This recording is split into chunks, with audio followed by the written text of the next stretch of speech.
High বন্ধুরা, আজকে তোমাদের সামনে আবারও একটা নতুন কেস নিয়ে হাজির হয়েছি। এটা হচ্ছে food poison, goat food poisoning.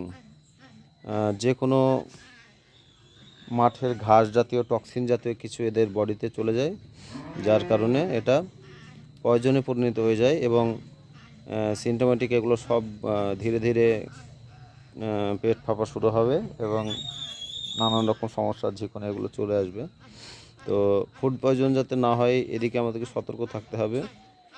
কোনো এলাকায় যদি বিষজনিত ঘাস কিংবা যেটা আপনার রাখাল ফোঁটা নামে চিনি, এরকম কিছু জাতীয় টক্সিন জাতীয় যেগুলো ঘাসগুলো আছে সেগুলো আমাদেরকে সতর্কর সাথে আনতে হবে, যাতে পশুর শরীরে টক্সিন না যায় এবং টক্সিন গেলে সেখানে আমাদেরকে পয়জনিং চিকিৎসা দিতে হবে। দেখা যাক, আমরা এই ছাগলটির চিকিৎসা দেব, আগামীতে দেখব কী অবস্থা হচ্ছে।